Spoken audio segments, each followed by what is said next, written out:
Buenas noches, bendiciones a todos. Qué lindo podernos ver de nuevo en nuestra casa de oración, con Nazareno en casa. Estoy hoy con mi esposa Marcela. Queremos compartir con ustedes. Siéntese en su casa, concéntrese. El Señor tiene una palabra para ti el día de hoy. El Señor quiere hablar de manera especial y estamos comenzando prácticamente un nuevo semestre. Estamos como calentando motores para lo que viene de este final de año y sabemos y tenemos claro que la palabra del Señor es la que nos alienta, la palabra del Señor es nuestra brújula, la palabra del Señor es nuestra guía, nuestro sostén. Así que mi hermano, prepárese a tomar esa palabra, a ser guiado por Dios para lo que viene, porque cielo y tierra pasarán, mas sus palabras no pasarán.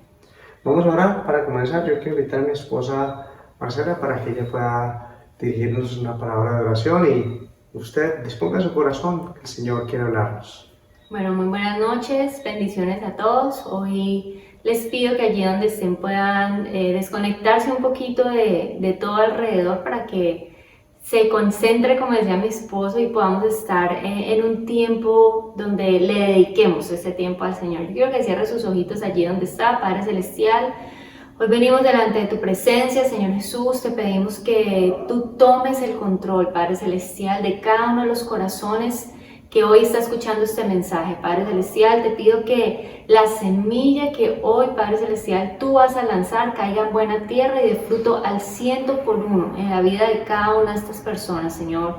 Hoy te pedimos que sea tu Espíritu Santo y tu presencia hablando a través de nosotros, Señor. Hoy queremos menguar, Padre Celestial, para que sea tu Espíritu Santo quien reine, quien hable y quien gobierne. Te damos la total libertad, Espíritu Santo, para poder hablar, Padre Celestial, lo que hay en tu corazón. Te damos a ti toda la gloria y toda la honra en el nombre de Cristo Jesús. Amén y amén.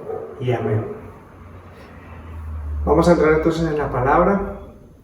Esté muy atento y con sus radares espirituales puestos para lo que el Señor quiere hablar.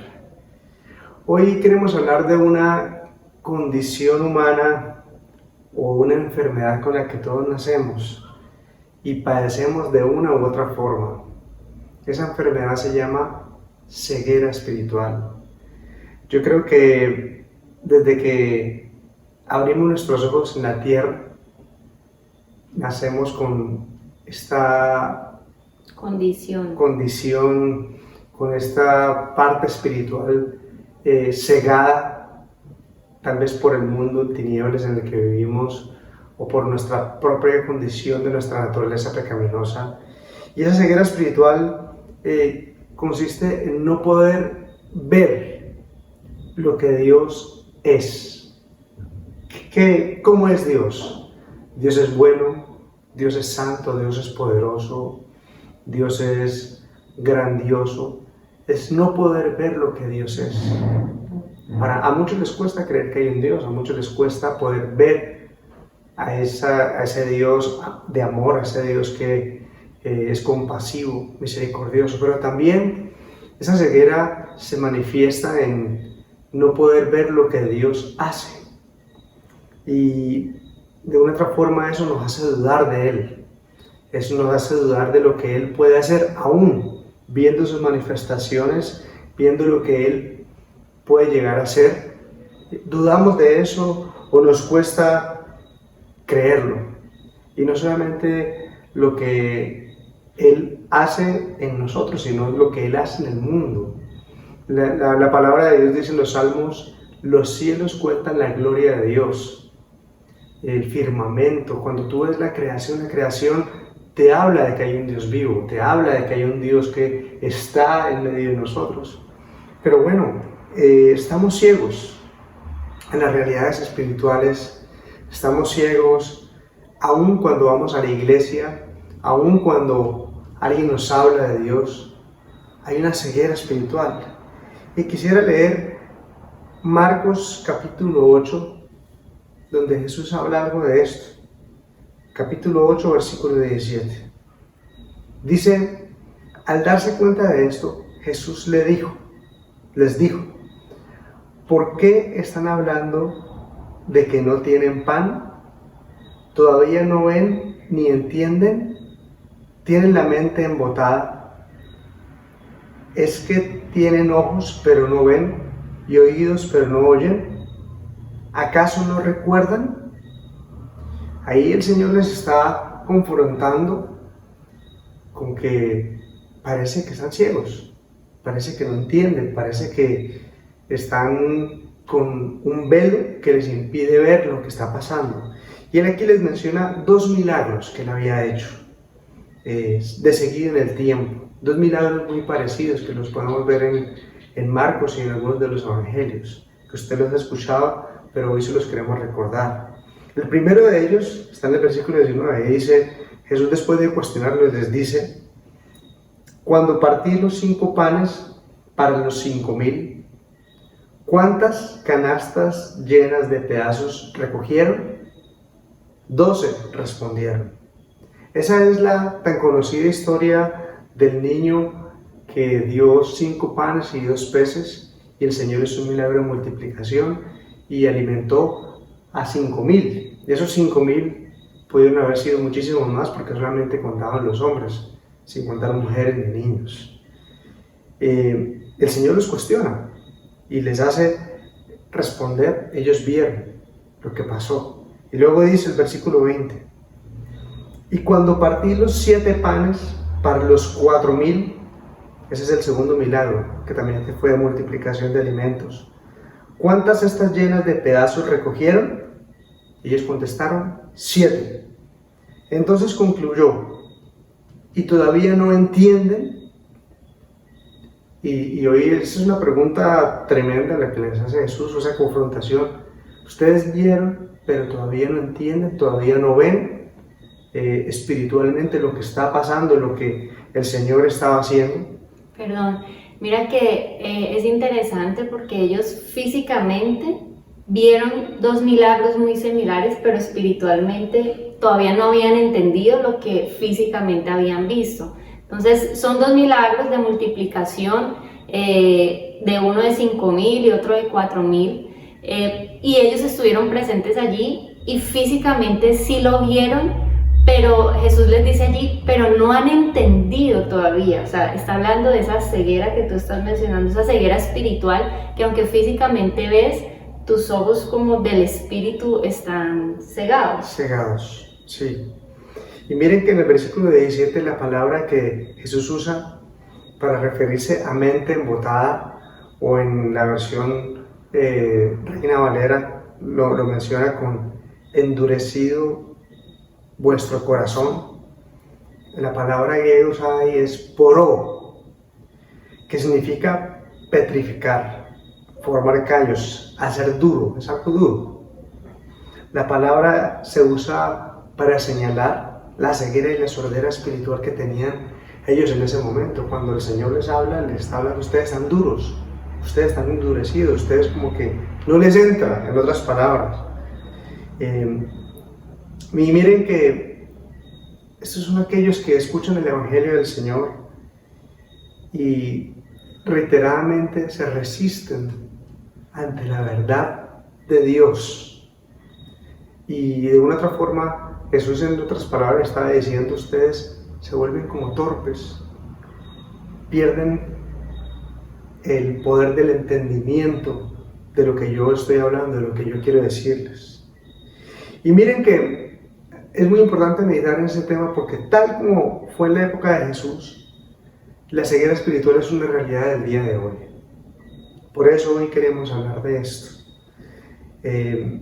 Hay una ceguera ante Dios y ante todo lo que tenga que ver con los temas espirituales y los temas que vienen de lo divino. Miren que vivimos en un mundo materialista, mundo egocentrista, individualista. Hay personas que no ven más allá de sí mismos. La palabra misma lo habla, ¿no? Que en los últimos tiempos habrán hombres amadores de sí mismos. Y no se ve más allá. Nuestros sentidos no están preparados para percibir las cosas espirituales. No tienen esa sensibilidad para percibir y para poder ver más allá. Algo importante que quiero resaltar y que nos enseña este texto que leímos, es que hay una ceguera espiritual a los no convertidos, pero hay una ceguera espiritual que persiste en los que aún ya convertidos aún no pueden entender esas realidades espirituales, y es en la que nos queremos basar hoy. Hay un texto muy lindo en 1 Corintios 2:14, que es muy conocido, dice: pero los que no son espirituales, en la Reina Valera dice, pero los que no son hombres naturales, no pueden recibir esas verdades de parte del Espíritu de Dios. Todo les suena ridículo y no pueden entenderlo, porque solo los que son espirituales pueden entender lo que el Espíritu quiere decir. Si leemos un poco del capítulo 2, de que Pablo está hablando aquí, él está hablando de que hay dos tipos de hombres. Toda la raza humana lo condensa en dos tipos de hombres: los hombres naturales y los hombres espirituales. Los hombres que no entienden las realidades espirituales y los hombres que sí. Y este texto está hablando básicamente en que los hombres naturales nunca van a entender las cosas del espíritu, y para ellos van a ser locura, que es lo que estaba pasando aquí con los discípulos. Finalmente ellos ya tenían un tiempo con Jesús, pero para ellos era locura volver a pensar ¿y cómo vamos a alimentar a esta cantidad de gente? Aunque ya habían pasado por un milagro similar y ellos habían sido testigos presenciales, pero aún ellos estaban preguntándose ¿y cómo vamos a hacer? Porque para el hombre que no es espiritual, las cosas de Dios son locura. Un hombre espiritual es aquel que tiene el Espíritu Santo, porque la palabra de Dios dice que es el Espíritu Santo que conoce lo profundo del corazón del Padre y nos revela aquellas cosas. Entonces, queremos ver algunas enseñanzas acerca de estos dos milagros que Dewey les estaba comentando. Y vamos a leer en Marcos 8, del 1 al 10. El título de este texto es: Jesús alimenta a los 4,000. Dice: en aquellos días se reunió de nuevo mucha gente. Como no tenían nada que comer, Jesús llamó a sus discípulos y les dijo: siento compasión de esta gente, porque ya llevan 3 días conmigo y no tienen nada que comer. Si los despido a sus casas sin haber comido, se van a desmayar por el camino, porque algunos de ellos han venido de lejos. Los discípulos objetaron: ¿dónde se va a conseguir suficiente pan en este lugar despoblado para darles de comer? ¿Cuántos panes tienen?, preguntó Jesús. 7, respondieron. Entonces mandó que la gente se sentara en el suelo. Tomando los 7 panes, dio gracias, los partió y se los fue dando a sus discípulos para que los repartieran a la gente, y así lo hicieron. Tenían además unos cuantos pescaditos. Dio gracias por ellos también y les dijo a los discípulos que los repartieran. La gente comió hasta quedar satisfecha. Después los discípulos recogieron 7 cestas llenas de pedazos que sobraron. Los que comieron eran unos 4,000. Tan pronto como los despidió, Jesús embarcó con sus discípulos y se fue a la región de Dalmanuta. Entonces, recuerden que este es el segundo milagro que él hizo de multiplicación de panes. Son 2. Este es el segundo milagro. La primera cosa que hoy queremos enseñarles acerca de la ceguera espiritual basados en este texto es que Jesús tiene compasión de nosotros a pesar de la ceguera espiritual que tenemos. En el versículo 2 dice que Jesús dijo: siento compasión de esta gente porque ya lleva 3 días y no tienen nada que comer. Pero ¿quién eran estas personas que seguían a Jesús? Y les quiero dar una recomendación: cuando nosotros leemos la vida de Jesús tenemos que basarnos en los 4 evangelios. Porque generalmente un evangelio cuenta la misma historia, pero detalles que el otro no tiene. Entonces, si queremos tener un panorama completo, es bueno que un mismo episodio de la vida de Jesús veamos en qué otro evangelio está para que podamos ampliar. Y eso es lo que hicimos en este momento. En Marcos 8 no nos habla de quién era la multitud, solo que lo seguían. Pero en Mateo 15, hablando de este mismo milagro, sí nos hablan más detalladamente de quién era esta multitud. Mateo 15, 29 dice: salió Jesús de allí y llegó a las orillas del mar de Galilea. Luego subió a la montaña y se sentó. Se le acercaron grandes multitudes que llevaban cojos, ciegos, lisiados, mudos, muchos enfermos más, y los pusieron a los pies, y dice la palabra que él los sanó. La gente se asombraba al ver los mudos hablar, al ver los lisiados recobrar la salud, a los cojos andar y a los ciegos ver, y alababan al Dios de Israel. Jesús llamó a sus discípulos y les dijo: siento compasión de esta gente porque llevan 3 días conmigo y no tienen nada que comer. No quiero despedirlos sin comer, no sea que se desmayen por el camino. Lo primero que yo quiero que vea es que Jesús no hizo una acepción de personas. Dicen que todas las personas que los llevaban a los enfermos, a todos los sanos, independientemente de color, de religión, de posición, Él a todos les hizo el milagro, dice en este texto. Él no tiene una condición especial, simplemente un corazón que esté dispuesto a recibir lo que Él quiere dar. Entonces, lo primero que quiero resaltar, pero algo que también dice aquí es que entre los milagros que Él hizo fue que recobró la vista a los ciegos. Y qué interesante que físicamente recobró vista a los ciegos, pero los que estaban viendo allí, espectadores, estaban ciegos, más ciegos, hablando espiritualmente en este texto. Él tenía compasión por la multitud. Yo quiero que recuerden que leímos que llevaban 3 días allí sentados escuchando a Jesús.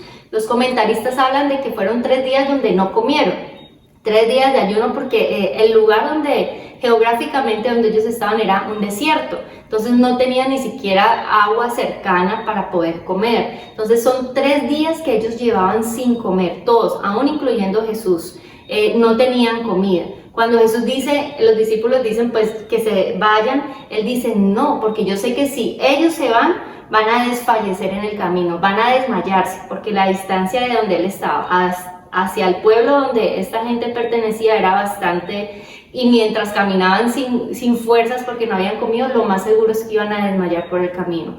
Pero quiero que entiendan esto: estas personas no le pidieron alimento a Jesús. Jesús conoció la necesidad del momento. Las personas iban por su milagro de sanidad, pero Jesús fue más allá, conocer la condición de lo que ellos estaban, aparte de esa necesidad de milagro, por decirlo así, la necesidad física también que tenían en ese momento. Jesús la conocía y tuvo compasión. El Señor, a pesar de la ceguera que nosotros muchas veces tenemos espiritualmente, quiero que hoy se te quite el primer velo de esa ceguera espiritual. Jesús te conoce y sabe tu necesidad, aunque ni siquiera tú se la hayas pedido, porque eso es algo que Satanás nos tiene aquí vendado. Tú no le preocupas a Dios, Él ni siquiera sabe quién eres tú. Es una venda que nos tenemos que quitar. Esa es la primera enseñanza que hoy queremos compartir, o que te quites esa venda para que tú puedas ver en qué Dios tú estás creyendo. Muy bien, es lindo saber que Dios es sensible a cada uno de nosotros, nuestras necesidades, a cualquier cosita, por diminuta que sea, Él se preocupa por nosotros. A pesar de que en algún momento dudemos, a pesar de que vayamos como con una venda. La segunda cosa que podemos ver es que no debemos buscar solamente el milagro, sino al que da el milagro. Esto es algo importantísimo y algo muy poderoso que debemos reflexionar el día de hoy, porque, miren, siempre a los milagros, ¿a quién no le gustan los milagros? Yo creo que a todos quisieran un milagro, quisieran una oración respondida, quisieran una petición que el Señor pudiese escuchar, pero los milagros no necesariamente convierten el corazón, no necesariamente aumentan la fe. Escúchame muy bien, no necesariamente traen arrepentimiento. Y el arrepentimiento, tú sabes que para buscar de Dios debemos arrepentirnos. Para tener la salvación debemos, eso es algo tan importante. Y un milagro podría afirmar la fe de algunos, sí, pero no necesariamente un milagro va a crear fe, porque la fe es algo mucho más amplio, mucho más profundo. Cuando solamente buscamos el milagro, cuando solamente buscamos, como le dice por ahí, estoy buscando el milagrito, estoy buscando la respuesta, pues podemos olvidar fácilmente lo que Dios ha hecho. O podemos dejar a Dios de un lado, porque lo único que nos interesa es ese milagro. Miren, y lo podemos ver, las multitudes buscaban ser alimentadas. De pronto algunos habían estado en el primer milagro de la multiplicación y algunos habían colado para este segundo. Aunque dice la palabra, y según los comentaristas y estudiosos bíblicos, el primer milagro de los 5,000 fue más hacia los judíos, en cambio el otro, según la región, fue más hacia los gentiles, o sea, hacia aquellos que no eran judíos. Pero bueno, la gente estaba buscando a Jesús en función de algo. Tenían una relación con Jesús como la relación que tú puedes tener con tu billetera o con el banco. Yo quiero que Él me dé algo, yo quiero que Él me provea algo. Y si tú vas solamente por ese milagro, estamos errando, porque fácilmente podremos olvidar lo que Él ha hecho. Fue muy diferente los discípulos, que ellos le siguieron por amor. Ellos lo conocieron más en profundidad, más íntimamente, no solamente por un beneficio personal. Yo te digo, mi hermano, no olvides lo que Dios ha hecho. No olvides lo que Dios ha hecho y lo que Dios es. Miren que el pueblo hebreo, cuando hablaban de la ley, siempre ellos tenían recordatorios de la ley. Dice la palabra que debían en las puertas de sus casas, en sus habitaciones, llevarla como un signo en su frente, como una marca en sus manos. Se repetía la ley en cada momento, en las casas. La escribían en las puertas. La escribían en las puertas. Muchas cosas para estar recordando y no olvidar lo que Él había hecho. Asimismo, muchos acontecimientos y muchas cosas que Dios hacía, ellos también ponían piedras como recordatorio, altares, para que cuando pasaran por ahí se acordaran de lo que Dios había hecho. ¿Por qué? Porque es que somos como olvidadizos. Yo recuerdo que hace 10 años, casi, más o menos, Dios hizo un milagro muy lindo en nuestra familia, y fue con mi sobrino Emanuel. Él venía con un problema de nacimiento en el vientre de su madre bastante complejo, y Dios nos llevó, para hacerle corta la historia, Dios nos llevó a hacer un ayuno de 3 días, a orar. Ya nos habían pasado los exámenes, eran desastrosos, y Dios hizo un milagro, porque a los 3 días que fueron a volver a hacer el examen, Dios obró de manera sobrenatural y él fue sano totalmente. Hoy le digo 10 años porque ya cumplió 10 años hace unos meses atrás, y está perfecto, está bendecido. Él era el primer sobrino, el primer nieto de la familia, y Dios se glorificó de manera especial. Y yo me acuerdo que algo que hicimos como familia fue tomar unos adornos, ¿sí? Unos adornos de vidrio con textos de la palabra, que había sido rema para nosotros en ese tiempo. Yo recuerdo que uno de esos que nos corresponde a nosotros fue el Salmo 4:3, que dice: sepan que el Señor honra al que le es fiel. El Señor me escucha cuando lo llamo. Y esa palabra siempre se me quedó a mí muy en el corazón, porque recuerdo, era el Señor siempre recordándonos que cuando tuvimos esa dificultad, esa cuestión que realmente puso a tambalear nuestra fe, Dios nos mostró que Él nos escuchaba cuando oramos a Él, cuando clamamos, cuando lloramos, cuando gemimos ante Él y le pedimos su misericordia. Y bueno, miren que entre estas dos historias de la multiplicación, la primera que fue a los 5,000 y la segunda que fue a los 4,000, sin incluir mujeres y niños, hubo una secuencia de muchos milagros. Entre ellos, vieron a Jesús caminando sobre las aguas, se sanó un sordomudo, también entre los milagros espíritus inmundos salieron. Y era tanto la ceguera que Jesús debió recordarlas, porque se olvidaban de lo que Él había hecho. Primero le recordó a sus discípulos, a los que estaban a su lado, y luego le recordó hasta a los fariseos, porque no entendían, porque no veían. Dice Marcos 6:49, dice: viéndole ellos andar sobre el mar, pensaron que era un fantasma y gritaron. porque todos le veían y se turbaron. Pero enseguida habló con ellos y les dijo: tened ánimo, yo soy, no temáis. Y subió a ellos en la barca, y se calmó el viento, y ellos se asombraron en gran manera, y se maravillaban, porque aún no habían entendido, escuchen, lo de los panes, por cuanto estaban endurecidos sus corazones. Una vez más vemos a los discípulos sacudidos ahí en la barca, y el Señor les tiene que recordar: su corazón está endurecido, su corazón hay una ceguera, y no están viendo. Acabo de hacer lo de los panes, acabo de alimentar a 5,000, que era el primer milagro, y aún así ustedes no han podido ver lo que yo quiero hacer. Y esto me lleva a una pregunta muy importante: ¿no somos así nosotros a veces todo el tiempo con Dios?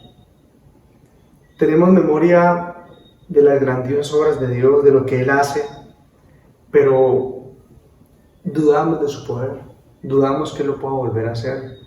Dios nos sacó de algo tremendo, nos proveyó cuando nos hacía falta para algo, para el alimento, y tuvimos una provisión de Dios, pero luego de pronto no hay para pagar el colegio, y ahí ya dudamos porque creemos que Dios ya no nos va a ayudar, porque Dios ya no va a estar con nosotros. Somos olvidadizos cuando se trata de recordar la bondad de Dios, cuando se trata de recordar lo que Dios ha hecho. Y hoy yo te digo, mi hermano, una vez más, no lo olvides.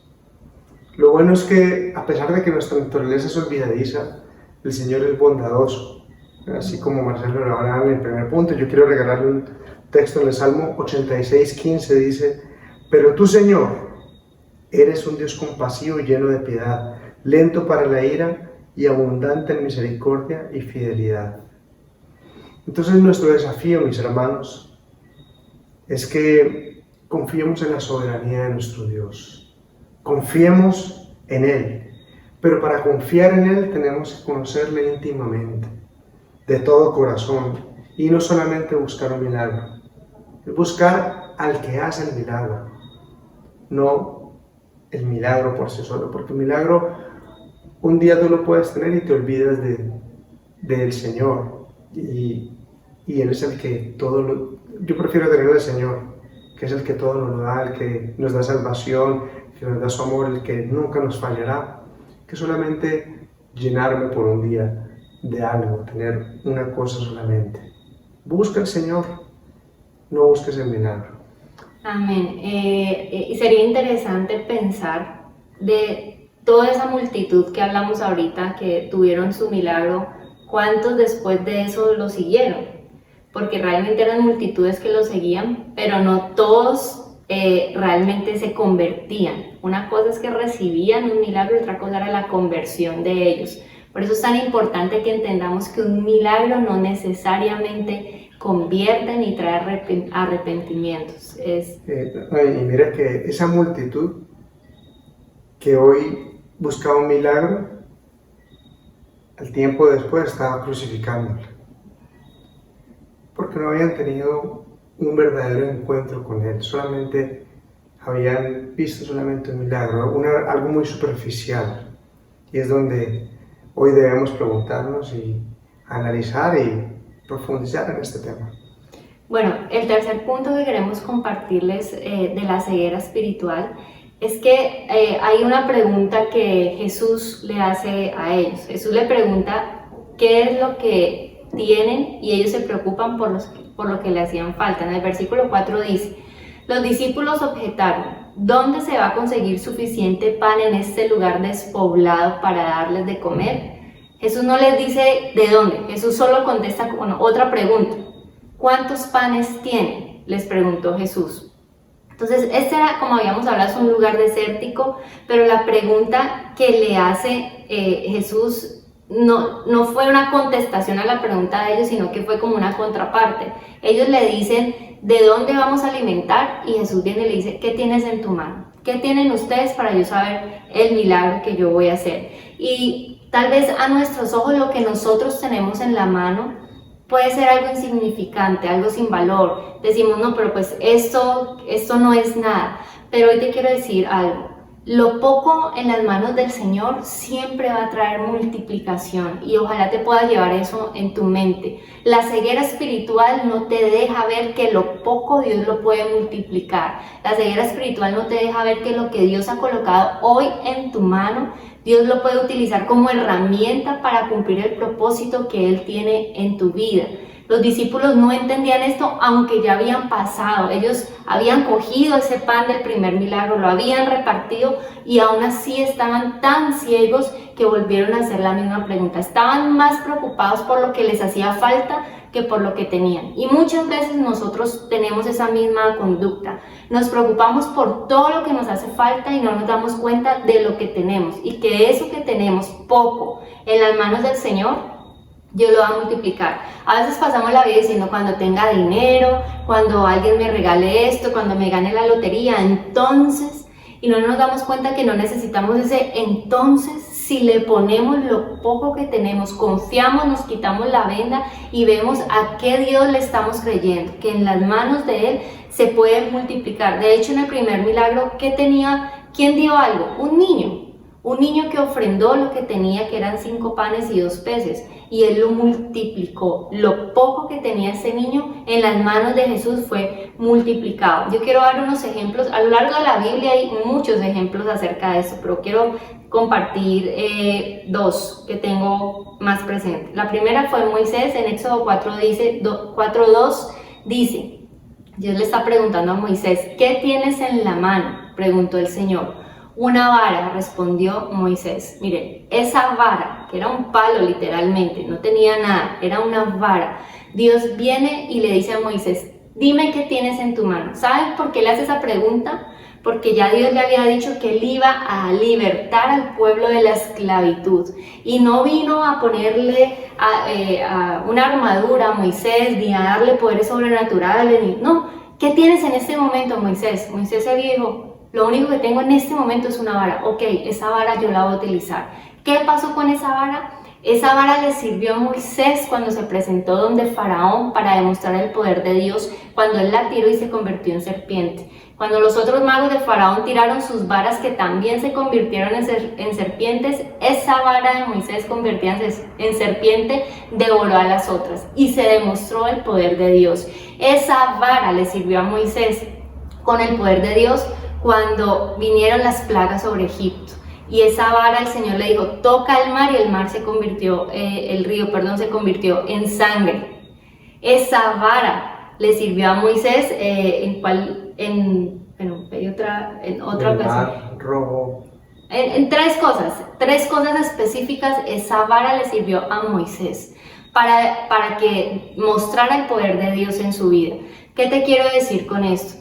No importa lo que tengamos en nuestra mano, pero con la ayuda del Señor, Él va a utilizar eso que tenemos. ¿Sabe qué le servía esa vara antes de Dios, que se le aparecía a Moisés? Esa vara le servía a Moisés simplemente para sostenerse y arriar las ovejitas porque él era pastor en ese momento. Eso era la función de la vara. Pero cuando tuvo el encuentro con el Señor, la vara, ya me acordé, cuando tocó la roca y salió el agua.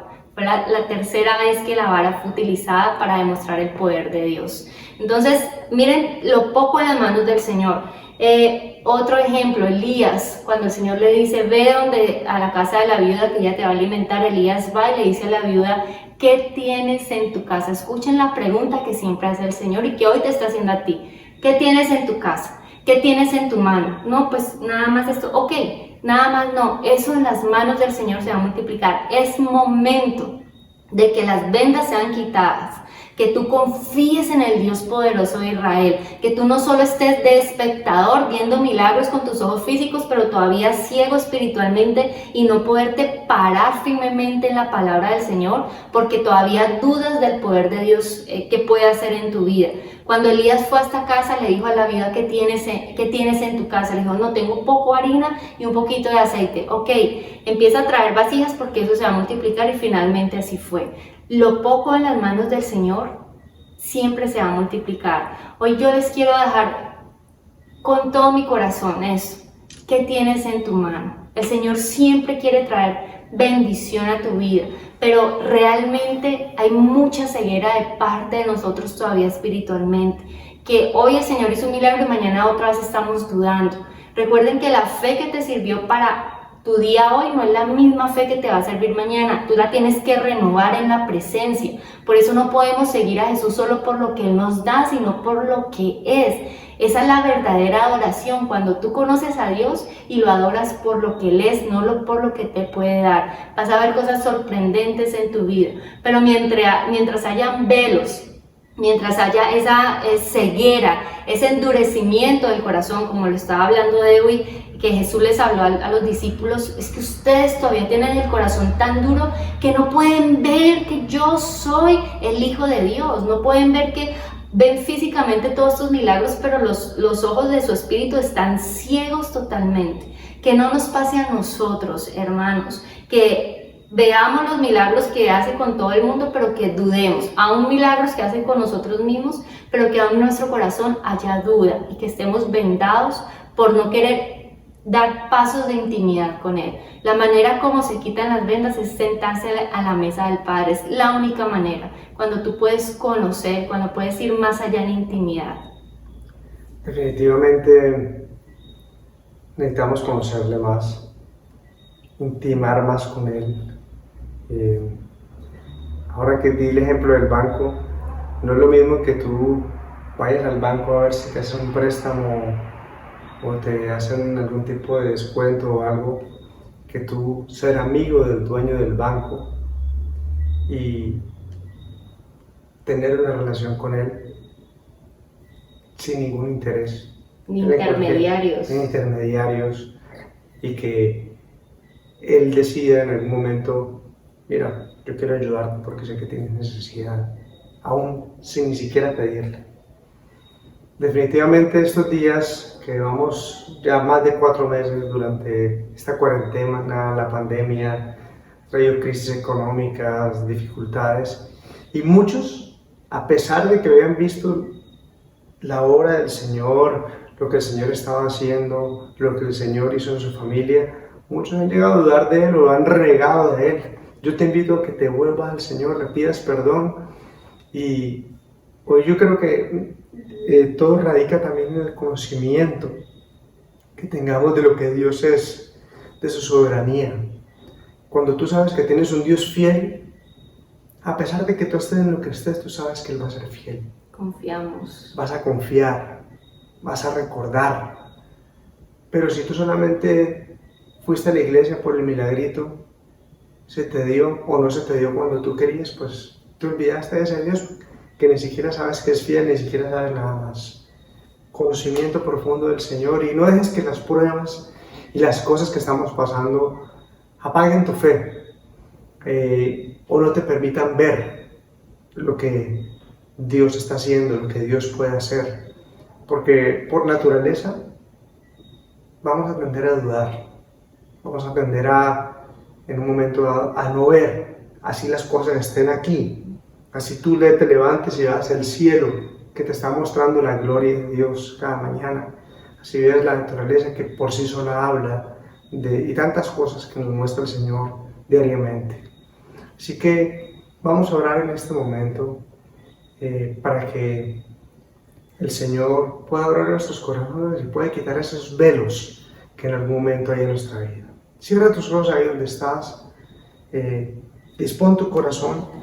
Y vamos a pedirle al Señor hoy que Él obre hoy en nuestras vidas. Ven humildemente ante Él. Y antes que nada, dile a Dios, te pido perdón, Señor, si he dudado de ti. Te pido perdón si, como los discípulos, a pesar de haber visto tu gloria, a pesar de haber visto lo que tú puedes hacer, inmediatamente lo olvidaba, inmediatamente dudé y hasta renegué de ti. Perdóname, Señor. Si como los fariseos acababa de ver la bendición tuya, Señor, y ellos dudaron y pedían señales, cuando la señal estaba ahí, latente, enfrente de sus ojos. Señor, perdónanos por nuestra falta de fe. Perdónanos, Señor, por dudar de ti. Y hoy, Señor, el mundo en el que vivimos es un mundo de tinieblas. Es un mundo en el cual el maligno está cegando también el entendimiento. Hoy, Padre Santo, quita el velo. Quita, Señor, la ceguera para que podamos verte a ti. Para que podamos ver lo que tú eres, pero también lo que tú haces. Para que podamos ver, Señor, que cada día es un milagro, que cada día, Señor, es un regalo de parte tuya. Para ver, Señor, que tú eres un Dios que no nos dejará ni nos desamparará. Abre los ojos de nuestro entendimiento, Señor, para ver más allá, Señor, para creer, Señor. Saca toda duda de nuestro corazón, saca toda superficialidad, Señor, de solamente querer ver un milagro y ya. Nosotros no queremos solamente un milagro. Dile al Señor ahí donde estás, te queremos a ti, Señor, el Dios de los milagros. Porque si tenemos a ti, Señor, tendremos los milagros, tendremos las bendiciones, tendremos el amor, el gozo, la paz, la paciencia. Tendremos todo, Señor, porque el que tiene a ti no le hace falta nada, Señor. Y aún en las pruebas y dificultades podremos ver tu mano poderosa sobre nosotros. Muchas gracias, Dios, por estar aquí con nosotros. Bendecimos cada familia, bendecimos cada hombre, cada mujer, cada niño, cada joven que está hoy al frente de esta pantalla, Señor, en sus dispositivos, en su casa, tal vez en el carro andando, tal vez en su trabajo, Señor. Bendecimos a cada uno de ellos hoy. Nos unimos como iglesia porque somos una iglesia que se une, Señor. Somos la iglesia de Cristo, representada hoy en la iglesia de Nazareno de Paso Ancho, Señor. Padre, une a tu iglesia para que uno, Señor, podamos sobrellevar los unos las cargas de los otros y unirnos para poder ver lo que tú puedes hacer, Señor, para poder creer en lo que tú has prometido, Dios. Muchas gracias, Dios. Quédate con nosotros. En el nombre del Padre, del Hijo y del Espíritu Santo. Amén y amén. Bueno, mis hermanos, esperamos que esta palabra haya sido bendición para tu vida.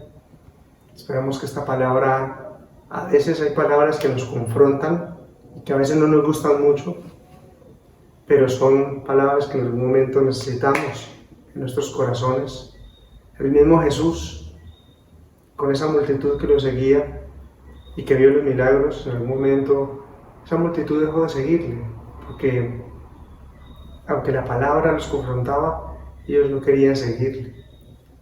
Yo te invito, mi hermano, a que tú perseveres, a que tú continúes, a que te extiendas este semestre a lo que viene, que el Señor esté contigo, que te pegues del Espíritu Santo, que vayas de la mano de Dios, únete con tu familia y quédate conectado con nuestra iglesia, con Nazareno en Casa, y estamos para servirte. Si necesitas oración, si necesitas consejería, estamos ahí. También en la iglesia estamos apoyando y seguimos con ya una labor de 4 meses de compasión y de ayuda a los necesitados, fuertemente. Dios te bendiga, bendiciones, y nos vemos en la próxima. Chao. Chao.